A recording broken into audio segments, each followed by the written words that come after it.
Good evening, everybody. All of us have gathered here to look into the scope of initiation and optimization of sacubitril valsartan in HF patients.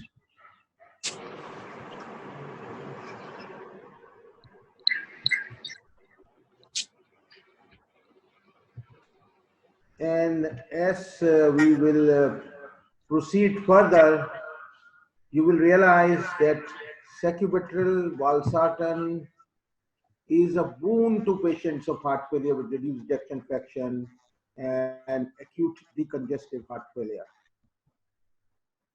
Now, this shows the statistics of heart failure in our country in comparison to the West.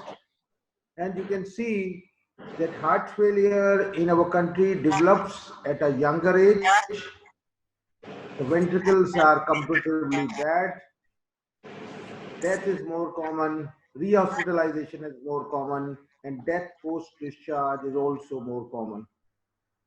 In the West, hypertension and IIT accounts for most of the heart failure, but in Indian context, rheumatic heart disease is also a very important contributor. And the main causes of hospitalization in chronic heart failure are sodium retention, ischemic episodes, or myocardial infarction, or arrhythmias like atrial fibrillation. This is the Kerala registry, the only registry available in our country. And as per this registry, there are 8 to 10 million patients of heart failure. The prevalence is roughly 1%. Heart failure in India has a post-admission mortality of 20 to 50%, and medication adherence is poor, 25 to 50%.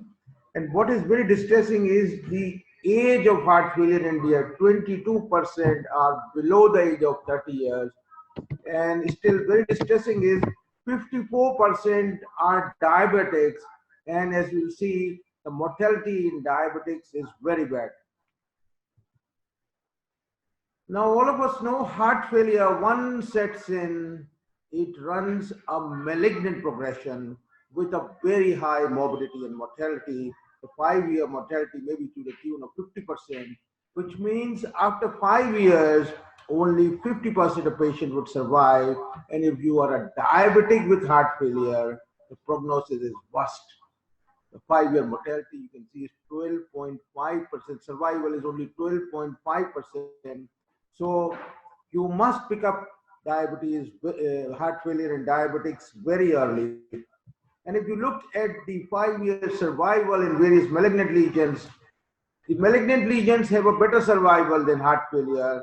And if you compare with diabetic heart failure, there's immense difference. Breast cancer, 78-year 5-year survival. Bladder cancer, 57-year. Colorectal, 51%.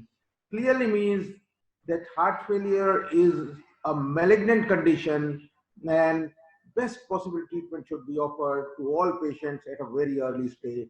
Otherwise, it runs a malignant progression. That's what you call a malignant progression. What is very, very important to remember is that every hospitalization, every rehospitalization in heart failure takes the patient closer to death. If you are hospitalized, you are going closer to death. If you are getting rehospitalized, and if you are rehospitalized 3 times, this has a very bad prognosis.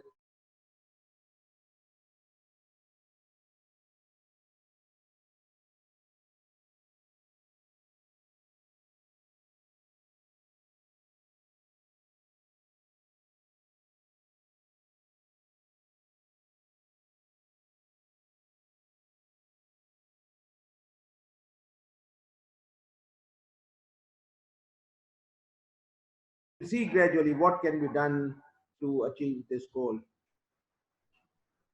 Before touching upon sacubitril valsartan, I think for a minute you must be aware of as to how various therapies for heart failure evolved, so that you can understand sacubitril valsartan much better.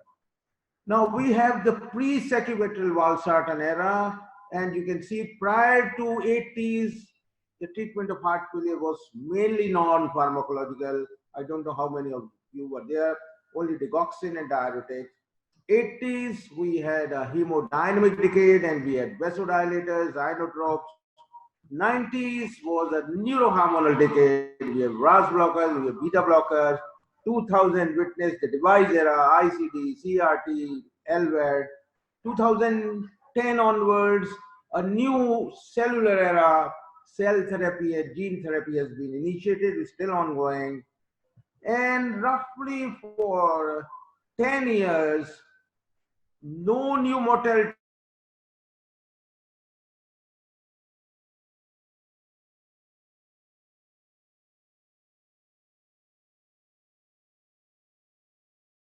declared in heart failure until 2013. Nothing happened, and people started saying this is the end of road for heart failure treatment, and perhaps nothing more will come. But 2014 initiated dawn of a new era, and we had the paradigm trial presented in ESC 2014 and the Pioneer HF trial in 2019. Both these trials are landmark trials, and we will discuss after a couple of minutes. Now, when we look at the evolution of ARNI, paradigm trial was the first trial, 2016. It was approved for heart failure, 1B recommendation. And we had the smaller trial, titration trial, to see the safety and tolerability, slow as well as fast up titration in ambulatory patients with heart failure. And transition trial was designed to see whether this molecule can be used in acute decongestive heart failure either before discharge or shortly after discharge.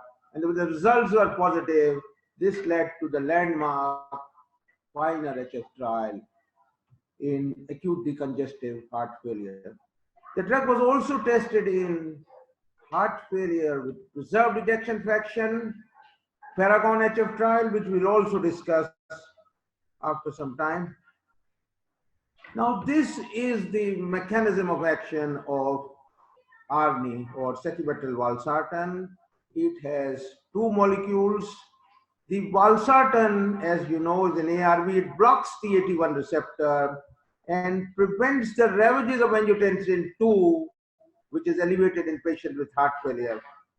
The neprilysin inhibitor, sacubitril, inhibits the enzyme neprilysin, which is an enzyme which degrades the protective natriuretic peptides.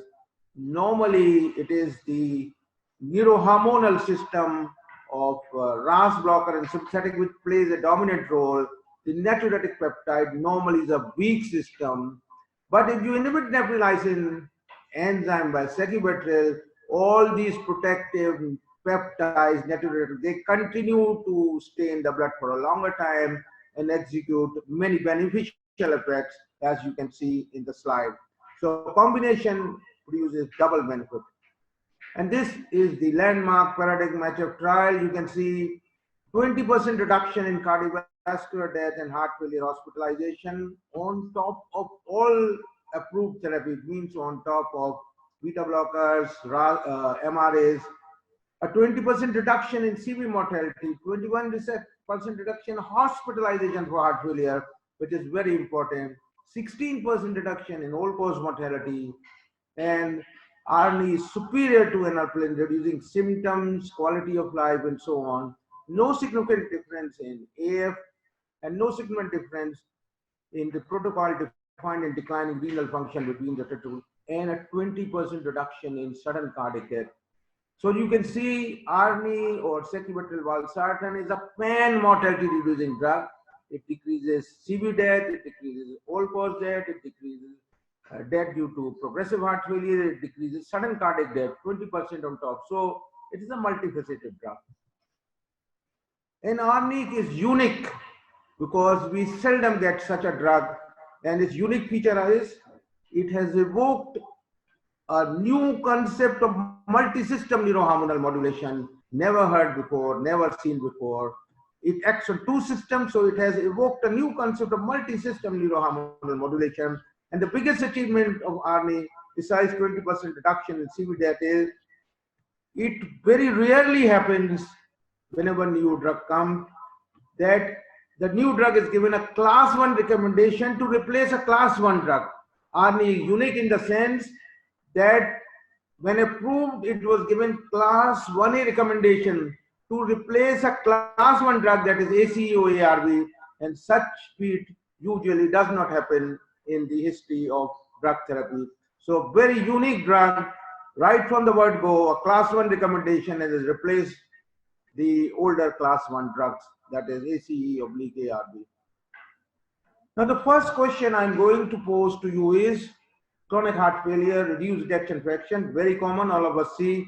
Now, if you have a patient of chronic heart failure, reduced ejection fraction, usually he will be on AC inhibitor, on a beta blocker, on an MRAs. He should be, if he is not, and has mild symptoms or plus minus.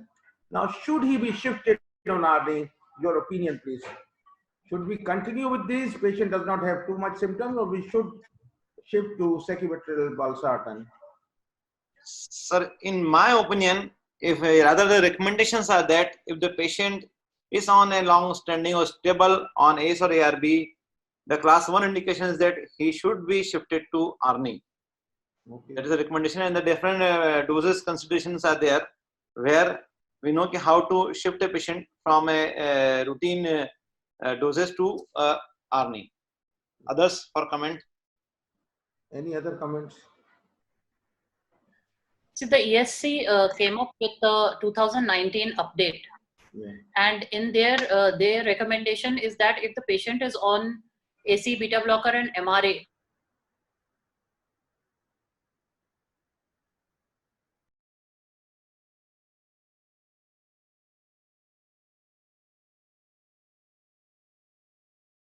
even in NAPE patients. ESC, you rightly said, recommends. ACC recommends even in NAPE patients. Those who have not received ACC. Those who have not received, they are also, because about 53% of the patients who were in Pioneer and 23% of patients who were in transition, they were naive patients. Yeah. So they have also recommended in those. We will discuss this anyway. Any other comments?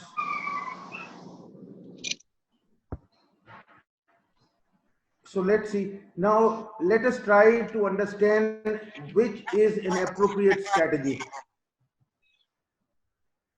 The answer is yes, and I think we will discuss.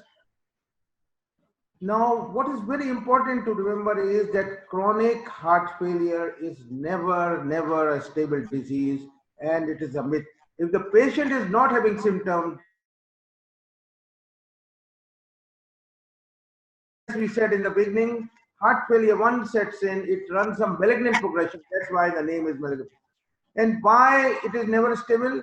Because myocardial apoptosis continues even in absence of symptoms. And this is evident by the fact that if you measure troponins in these patients, there is persistent low level of troponins in these patients. The second is cardiac function may deteriorate silently. The patient may get hospitalized for heart failure because of this myocardial apoptosis. And the data shows 1 in 4 patients of heart failure with reduced ejection fraction with mild symptoms die or is hospitalized within 3 years. And 1 in 4 patients of HFrEF, the first manifestation is worsening of HF or even sudden cardiac death. All of us know heart failure patients are also having an arrhythmogenic potential, and milder heart failure who have less symptoms, sudden cardiac death is more common, 66% in class 2 and 33% in class 4.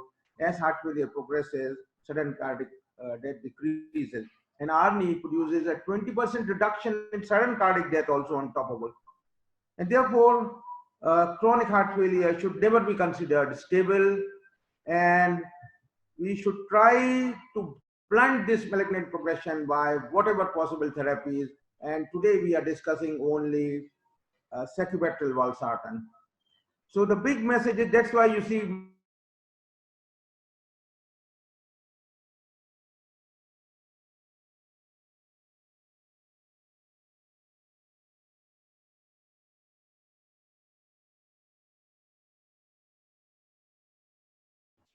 sacubitril valsartan. How do you initiate?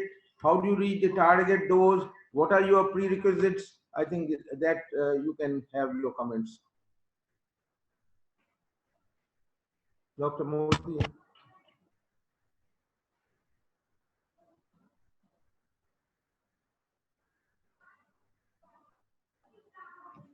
See, usually you should make sure that your patient has HFrEF, that is his ejection fraction is less. Patients are usually on ACE, ARB or beta blockers and MRAs. RD is usually given on top of this. Occasionally it is also given in a patient who has not received. The systolic blood pressure, although the figure which was described was 95, but we'll discuss how do you further risk stratify, particularly when the blood pressure isn't about EGFR, usually should be more than 30, potassium should be normal, less than 5.4, and BNP elevation. Now, this is the titration strategy which tried to see how this drug can be utilized in patients with HFrEF. And two types of regimes were used. One was a condensed regime, which you can see on the left upper 100 milligram, they start twice daily for 2 weeks, followed by 200 milligram twice daily. And then there's a conservative regime.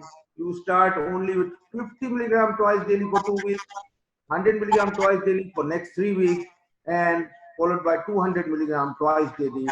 And with this protocol, 80% or 82% were able to achieve the target dose. But the dicta is you start low, which means low dose, and gradually try to build up the dose. You should not hurry up in escalating the doses. If you go slow and try to build up the dose, large number of patients would be able to tolerate it. But in sir, practical setting, how many times you are able to achieve the target dose? Because we have seen 50 milligram twice a day is well tolerated, but 100 milligram twice a day, a patient with a low blood pressure category will have some or other symptoms of hypotension or other parameters are there. That is exactly we are going to discuss right now. So if you have a borderline blood pressure, as Dr. Modi said, Yes. 90, sometimes 80, 85, hypertension, all of us know, is a significant side effect of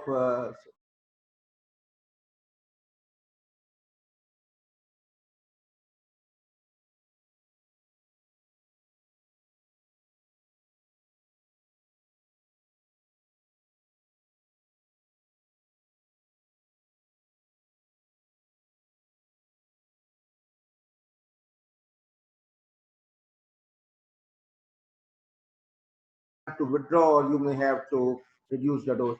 So whenever, if the patient comes to you walking, whatever is his blood pressure, 90 or no, this is a very comfortable situation, and most of these patients will tolerate ARNI better. So no symptom.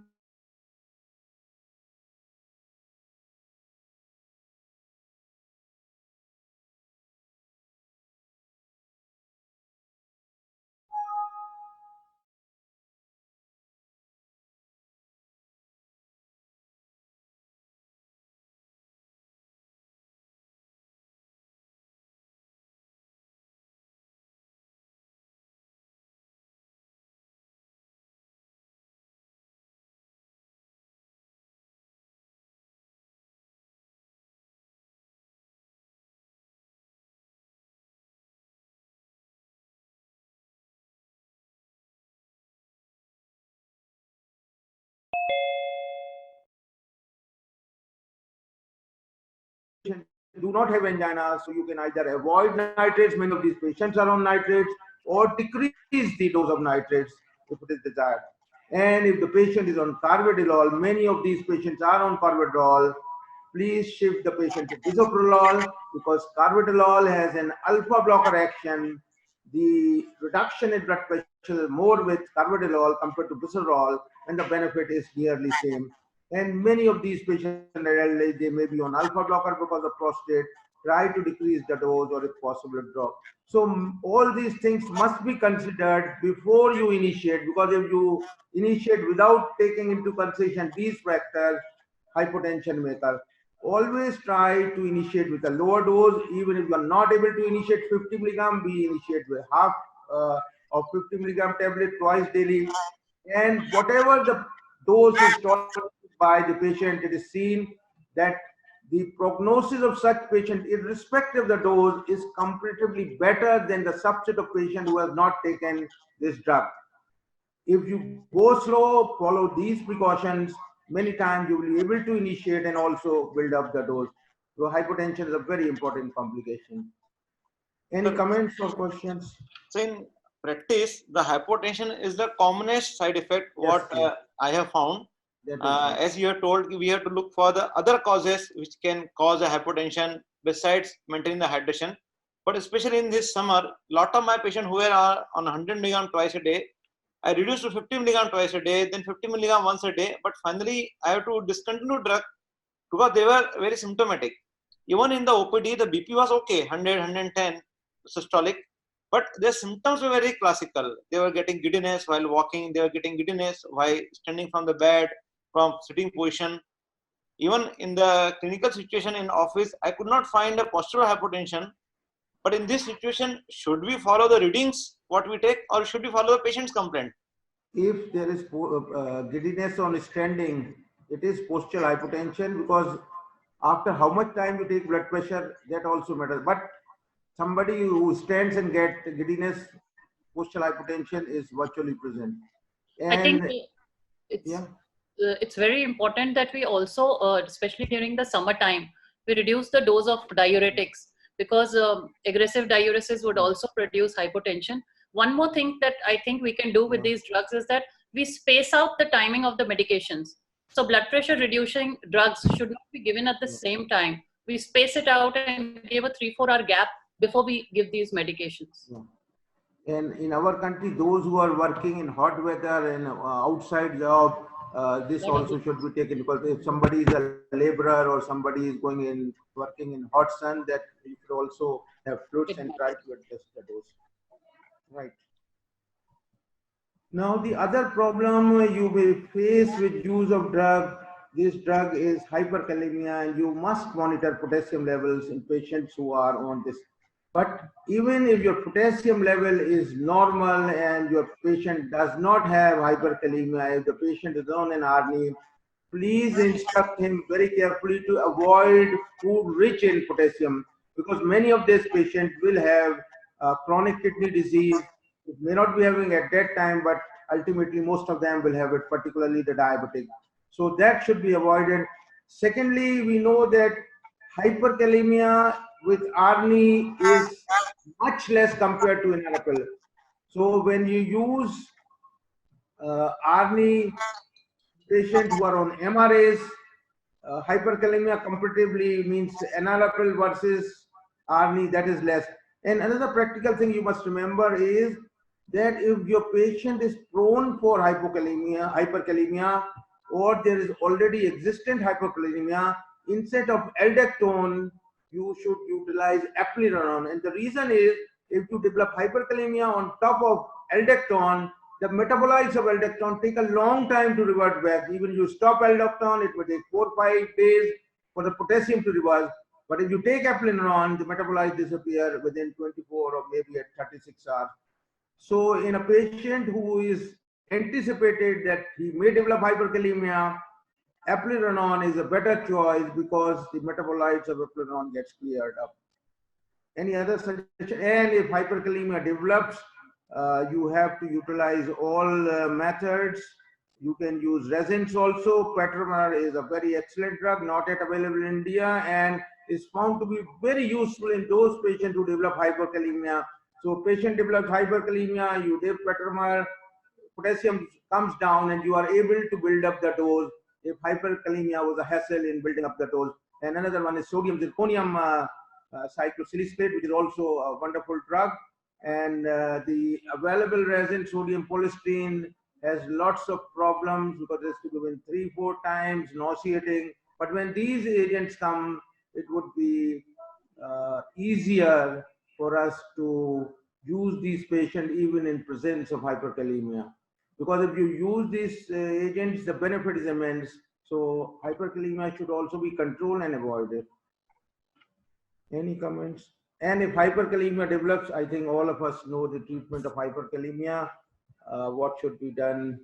And if necessary, even dialysis may have to be resorted, calcium, insulin, soda bicarb, resins, all these treatment, all of us know. Any I comments think or questions? Yes, these madam. patients with hyperkalemia, many of the times, we also need to find out what is the diet that they're taking, Yes. because Yes. sometimes they're taking high potassium rich foods. And second thing is, many of these patients, they take alternative remedies and herbal supplements, Yeah. which are also rich in potassium. And the salt substitute, which they many times use, Yeah. those are also rich in potassium. So that also we need to That's why right counsel on the top we have written avoid food rich in potassium. This is usually ignored because not paid much attention by the cardiologists. The nephrologists, of course, they advise very strictly for this. So that is quite good. And if you compare the risk of hyperkalemia with ARNI, there's less risk of hyperkalemia compared to the enalapril. And severe hyperkalemia is also less compared to the enalapril. And one of the reasons they believe is that it increases renal blood flow, although the exact cause is not known. This is the usual treatment we are not going to go. Now, the other problem which we commonly face more so in diabetic patients or in late stages of heart failure is the patient also has a CKD.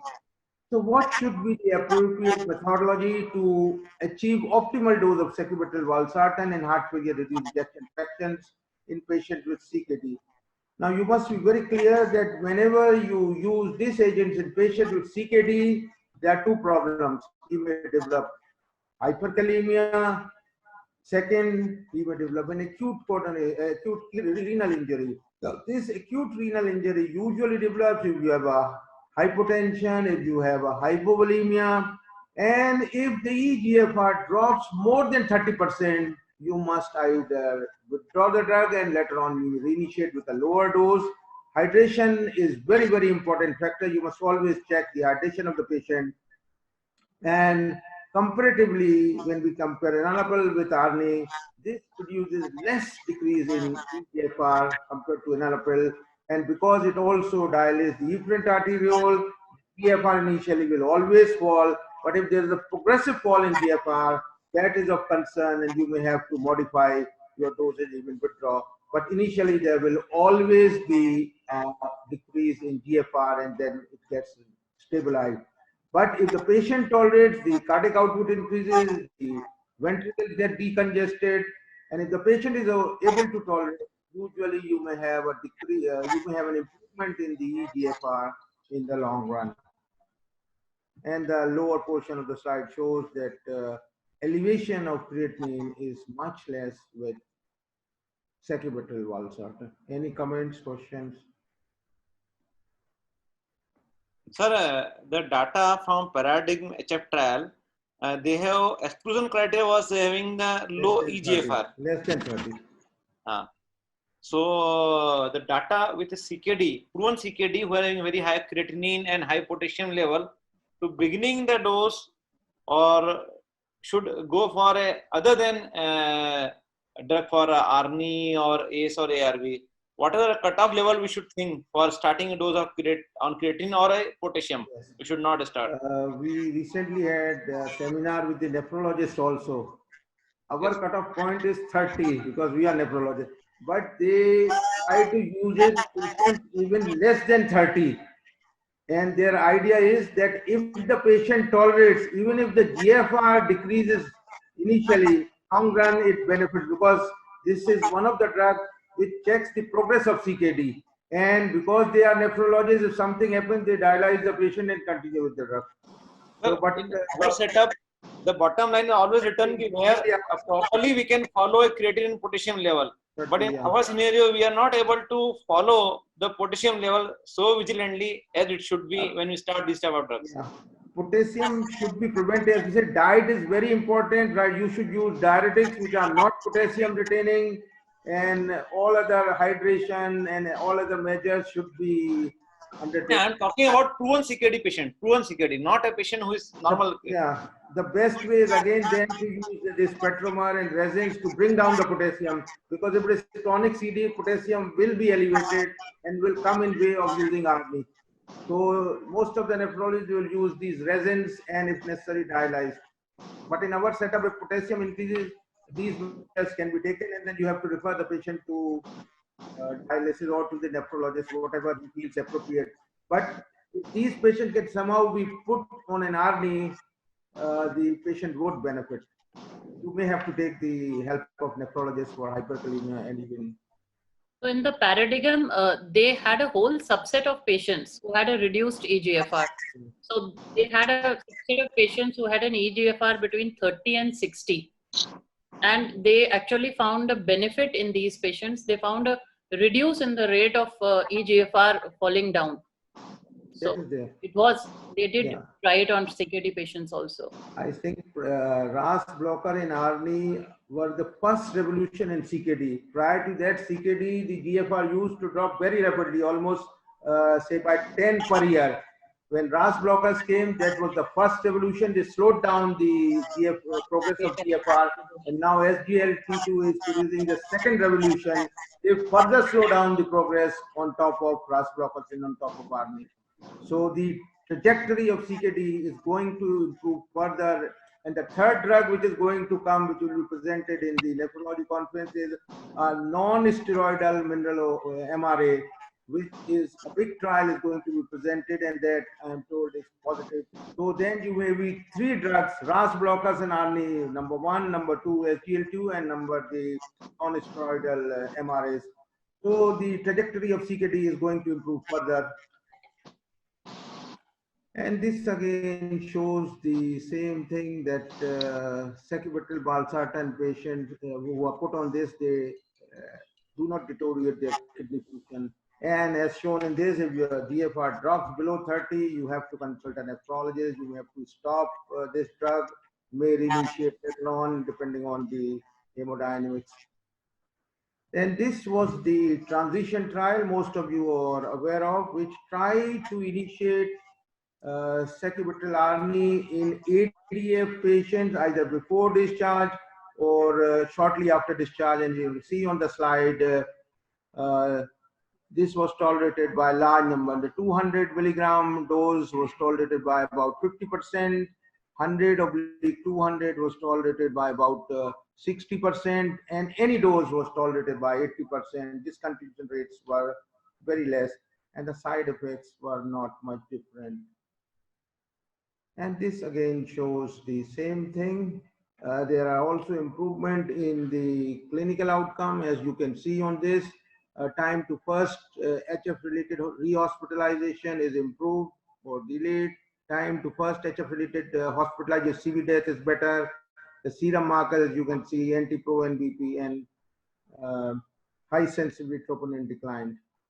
And this was the second landmark trial, the PIONEER-HF trial, which has revolutionized the treatment of acute decongestive heart failure.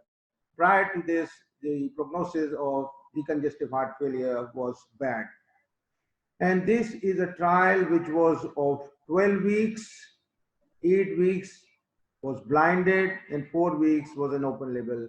And the patient, after hemodynamic stabilization, was put on sacubitril, 50 milligram or 100 milligram. Gradually the dose is increased depending on the hemodynamic.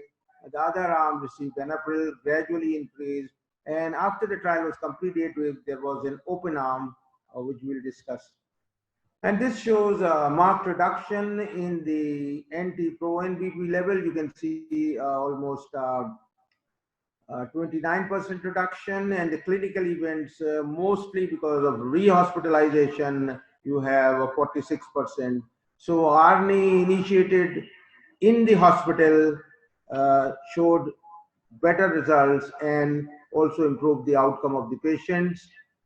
And the main benefit, as you can see, the p-values are significant for rehospitalization for heart failure, and no difference in the side effects.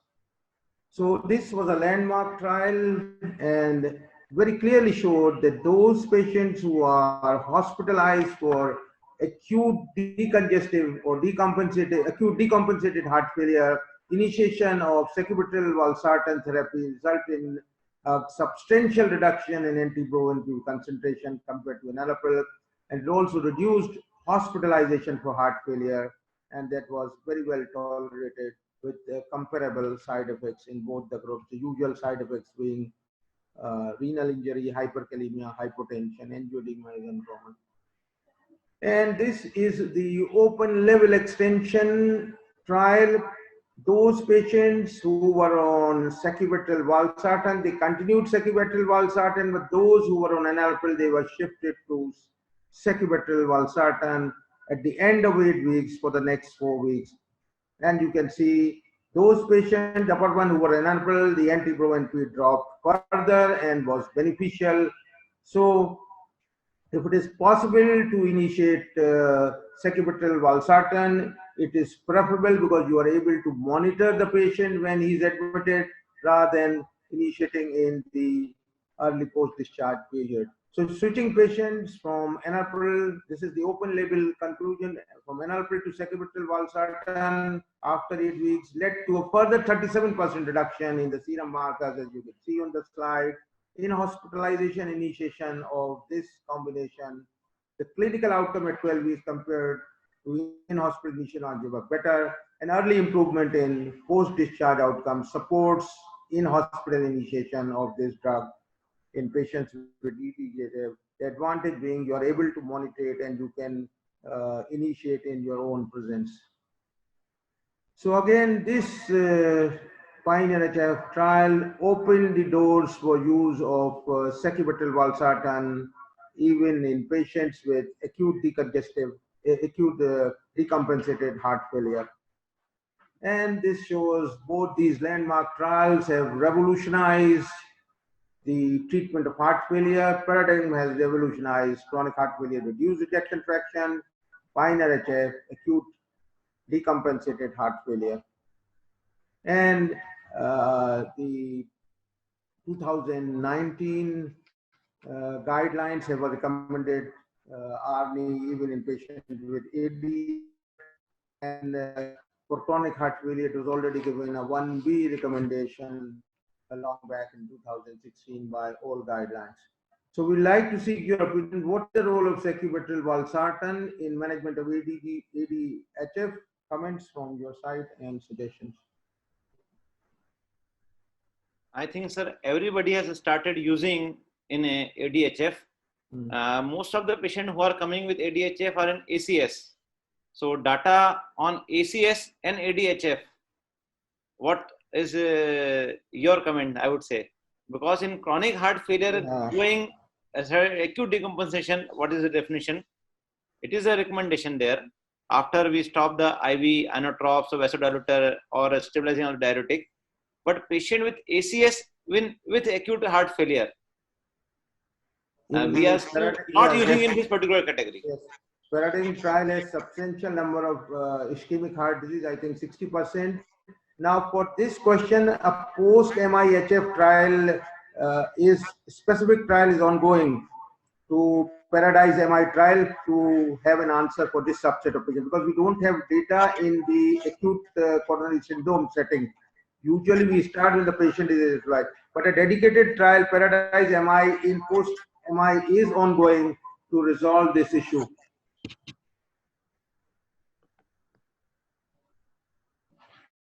The second issue is what should be your criteria in hospital initiation for sacubitril valsartan. I think most of us are aware of that. We try to stabilize the patient, and these are the criteria: that the systolic blood pressure should be at least 100 millimeters mercury for the preceding 6 hours, no increase in dose of IV diuretic, no use of IV vasodilator during preceding 6 hours, no use of IV inotropes during the preceding. So only when the patient is hemodynamically stable, then it can be initiated, not in the very early stage when the patient is not stable. And your opinion regarding how often you are using this agent after the guideline recommendation also. Sir, definitely results are very encouraging. I would share one personal patient. One patient was here who was having a long-standing heart failure on optimal doses of diuretic ACE/ARB. When I shifted it from ARB to ARNI, within a month he was having a chronic atrial fibrillation. Even we have tried with a medical pharmaceutical conversion, but it was failed. But within 1 month, his atrial fibrillation reverted to sinus-rhythm. Like this, I am having 2 patients who are having chronic LV dysfunction or chronic heart failure, and after starting ARNI, they are converted from atrial fibrillation to sinus rhythm. Like that, we are definitely finding the patient's symptomatic benefit as well as echocardiographical benefit. So the cost is the issue. Otherwise, I think all of us are shifting our patients of heart failure to ARNI. The only problem is in the initiation. If the patient tolerates the initiation period, usually the results are good. Only when it is initiated, there may be problems. Once it is initiated, patient tolerates, then he will benefit.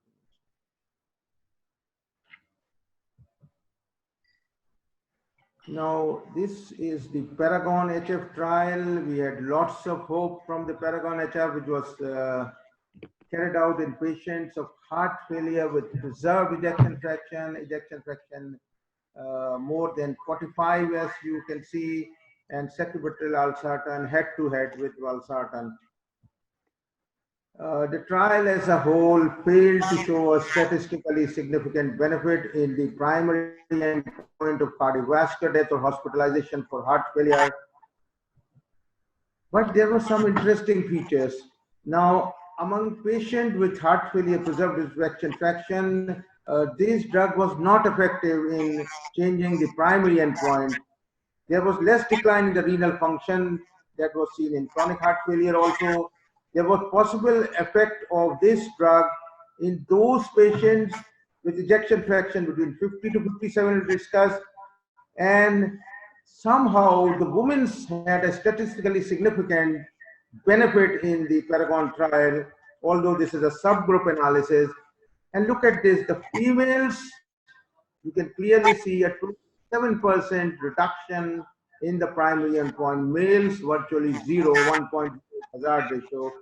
What is the exact reason? We do not know, but somehow the females benefited in this. Reasons not very clear. You can see hazard ratio and the p-value is 0.017, 27% reduction. Males slight adverse compared. The other thing which was observed is that if your, this is much better. Now, if your ejection fraction is between 50 to 57, you have a benefit. If your ejection fraction further increases 57 to 60, the benefit is less. Above 63, it is on the other side of the midline. So this particular subset of patient, 50 to 57, 23% reduction also was a peculiar feature of this is subgroup analysis and not the main trial.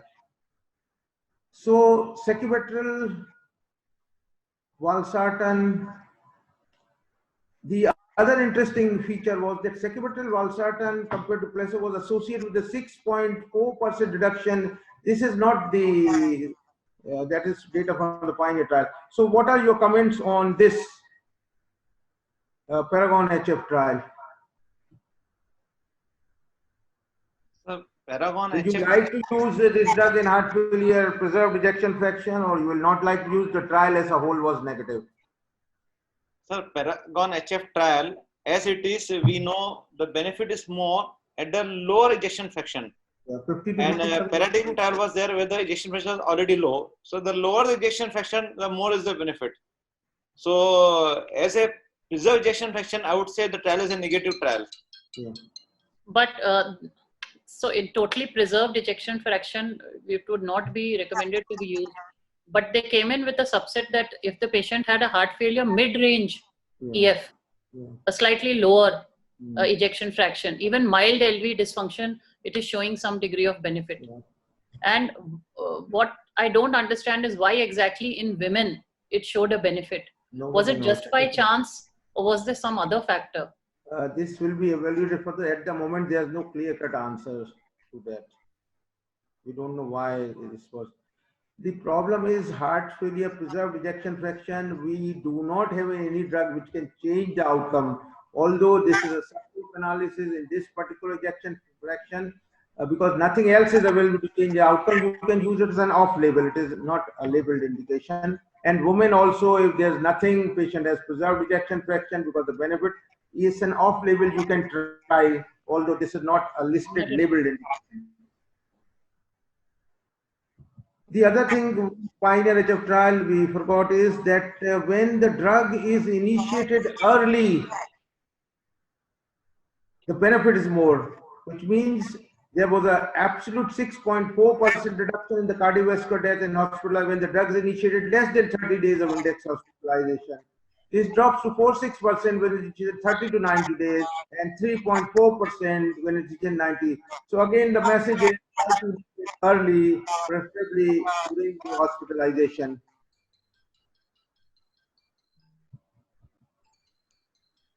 Now, this sacubitril/valsartan also produces reverse remodeling, and there's data available from the PROVE-HF trial. You can see the ejection fraction gradually improves. The left ventricular end diastolic dimension decreases.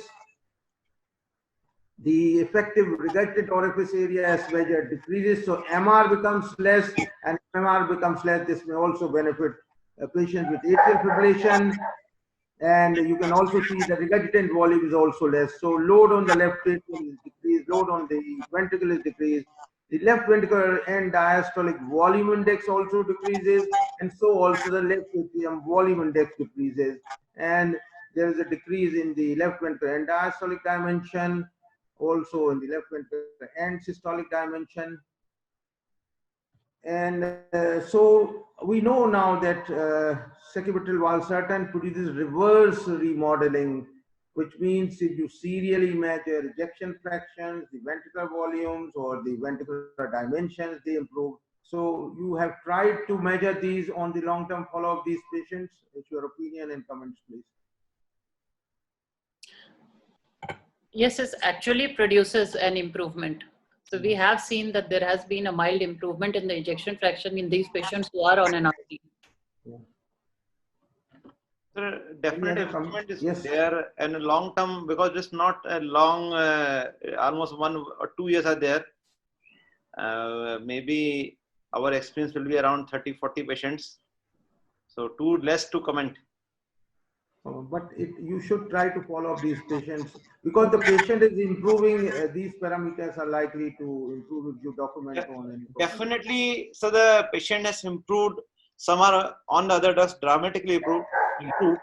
But if I take a 1 or 2 patients who discontinued other than the financial reason or some side effects, some persons having unusual uneasiness. I don't know, this is not mentioned in the literature for the cause of discontinuation.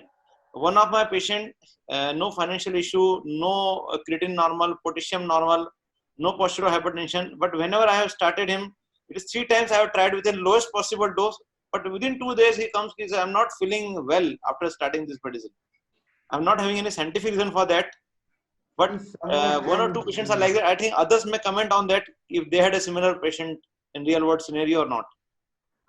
See, some of them, particularly diabetics, also have autonomic neuropathy that may worsen them and volume status. But if a diabetic patient, autonomic neuropathy many times is. There was no worsening of heart failure, rather no hypertension.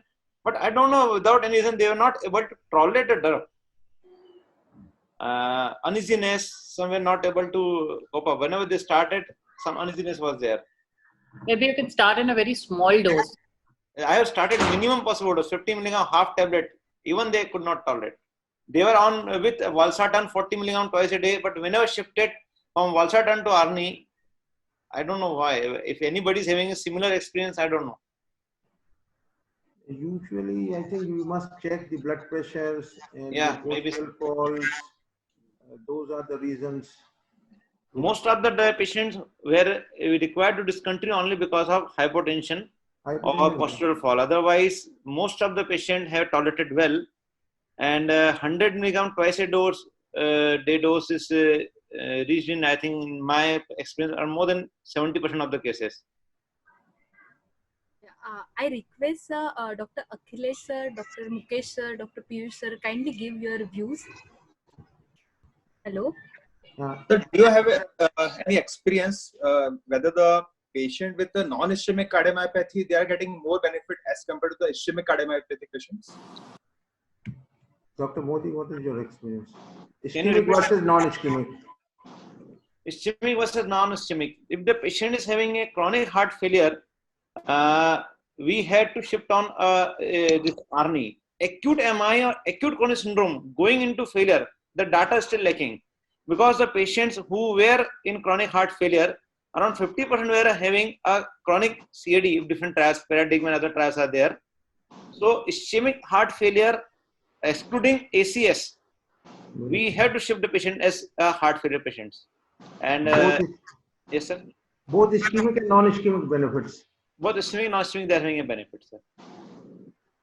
Because Any other comment?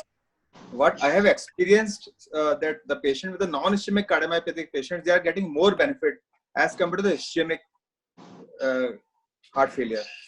Some of these dilated cardiomyopathy improve in the long run. So many times we have seen the Heart patient disease, with the normal ischemic heart disease will not improve unless revascularized or other things. So that will I be- think that improvement in non-ischemic patient, it's because of the reverse remodeling. Yeah, It occurs much more in these patients than in the ischemic scarred ventricles. yeah, correct. Yeah, Dr. Now- Mukesh. Yes, sir. Yes, Yeah. yes, sir. Sir, I think from CKD point of view, what we had heard was that the commonest cause of mortality in patients of CKD is cardiovascular. So that is why we should be less skeptical about initiation of these drugs, because commonest cause in this patient will be cardiovascular mortality. And That is secondly, yes, sir. That is always there, but if an acute kidney injury comes, you have to consult the Yes, sir. nephrologist. That is all CKD die. Most of them will die of cardiovascular cause. Plus, That's secondly, why- sir. Yes, sir. Nephrologists always try to use this even at levels below 30. They use at any levels. Yes, sir. So that is what the nephrologists say. They say that on an average, when you initiate these drugs, their eGFR will fall by around 7. So that is what you have to look for. Like if a patient is having about 30, you can be at much safer side. But less than 25, if the GFR falls by 7 to 8, then the patient might land up in an acute injury and he might undergo dialysis. So Usual figure is 30%, whatever is the yes, pre-initiation level. And actually, but they do say that this initial fall which occurs, it usually occurs in the first 3 months. Yeah. And then after that, subsequently, many times it rises back. The second thing is that when we talk about cardiovascular mortality in these CKD patients, interesting thing about ARNI is that they did a trial called the UK Heart 3 trial. And what they found in that trial was that the ARNI had no significant effect on the kidney function per se, but the cardiovascular outcomes, including the biomarkers, including tropi and NT-proBNP, everything came down. So Yes, this has improved the cardiovascular outcomes also. I think that is one of the reasons, ma'am, I think why they're promoting that. Even in CKD patients, maybe we should think more about starting this, because to reduce cardiovascular All mortality. nephrologists are trying to capture this drug, just as SGLT2 previously saying what it will do. They never touch the drug. But now this is a nephrology drug, this is a nephrology. ARNI also, they never refuse. Yes, That is the particular thing. Previously, SGLT2, when they came, they said nothing will happen. But now they say it is a nephrology drug. Anyway, now the other two issues which commonly face us is, suppose you are treating a patient of heart failure. When his symptoms have decreased, will you try to de-escalate the dose or continue with the maximum tolerated dose? I think The patient is, as Dr. Odi said, his patients are much better. They are moving about, symptoms are less. Some of the patient atrial fibrillation is reverted. So now, will you like to reduce the dose or you will continue on the maximum tolerated dose? continue with the maximum dose. maximum. Try to Because continue. the data which shows if we de-escalate the dose, the benefit what has been in different trials, they also come down. So the maximum tolerated dose or the guideline, the dose of which is target dose should be continued if patient has got benefit or symptom benefit also. Now the question is that your question has a patient has a ejection fraction less than 45% at the start of the therapy. Now it has gone over the 55%. So that comes in the category of from reduced ejection fraction to preserved ejection fraction. Yeah. That also we'll discuss. But the big message is heart failure has a management progression, and therefore never try to de-escalate the therapy. Heart failure is a condition you use on the maximum tolerated dose. Otherwise, if you stop it, it can result even in a fatality. The second question which is often asked is, you are treating a patient of dilated cardiomyopathy, as was already talked, the benefit is more. Now his ejection fraction comes to normal. Will you stop it or you continue? The patient has my ejection fraction, you said now is 55% or 56, whatever. Now shall I stop this drug or should I continue? Sir, I'm not having exact answer for that. What I follow is that if a patient of heart failure, severe lung dysfunction, we add multiple drugs, ARNI, a diuretic, maybe a non-ischemic cardiomyopathy, a digoxin group of drugs. So de-escalate the drugs, diuretics, then this digoxin group of drugs, and maybe a beta blocker is to be continued. But after that, at the follow-up, still the pumping is within normal, as you said, case come to normal. Then, in my opinion, ARNI may be de-escalated. The pumping has come to normal, and anti-proBNP has come normal. Yeah, Dr. Abhishek, Dr. Piyush, would you please give your views? Dr. Abhishek? Hello, Dr. Abhishek, Dr. Piyush, Dr. Rakesh sir. Can Hello. you please give? Yeah, please, sir. Yeah, definitely. As Modi sir told that we should prescribe this ARNI as maximum as possible, maximum dose which is tolerated by the patient or as per the recommendation by the guidelines that we should prescribe. I think But if dilated cardiomyopathy has come to normal, because sometimes we face this type of patients, what is next? What We is had such a patient, your opinion? and the ejection fraction came to normal, and it was a very good response for that patient. We de-escalated therapy. And watched him for another 6 months. His ejection fraction continued to remain normal. After that, we withdrew the drug, but his EF still continues to remain normal. Now, the question that arises was he actually a DCMP patient with severe LV dysfunction? Was he some kind of myocarditis which recovered? We don't know. But presently, his EF is normal, and we de-escalated, and then over a space of 6 months to 1 year, we withdrew the drug. Yeah. Dr. Piyush, Dr. Rakesh, would you like to? Sir, I have give an your views? experience with one patient. When I de-escalated the therapy, initially the ejection fraction was totally improved. Patient heart has become totally normal. But as I de-escalated her therapy, again patient has LV dysfunction. So I think we should not de-escalate the therapy. We should continue with the same, as sir told, the maximum tolerated dose in those patients also. Heart failure preserved EF, there is no recommendation as such. But whenever you de-escalate, it has to be a very gradual kind of a situation. You just don't de-escalate it in 1 day, or you take 6 months, 1 year. And yes, any reappearance of LV dysfunction when you are de-escalating is an indication to up-titrate it once again up. see, so far as the de-escalation therapy is concerned, if you are having if you are having a ischemic heart failure, you can de-escalate directly, but don't de-escalate MRAs, beta blockers, and ARNI. This can result in serious problem. Now, this was studied in the TED-HF trial, and in very simplistic terms, if you want to de-escalate, particularly this is an idiopathic dilated cardiomyopathy, the ejection fraction reading per se is not self-sufficient. Many times it is seen if you de-escalate, it goes into severe heart failure and may not respond as he responded in the past. What is usually said these days, you must have global longitudinal strain also. If the global longitudinal strain, which is a more sensitive, is normal, the ejection fraction is normal, you are on a safer side to de-escalate, even stop the therapy. And the TED-HF trial, 30-40% deteriorated after the ejection fraction has to be reinitiated, and some of them did not respond. So current scenario is, please get a GLS, global longitudinal strain.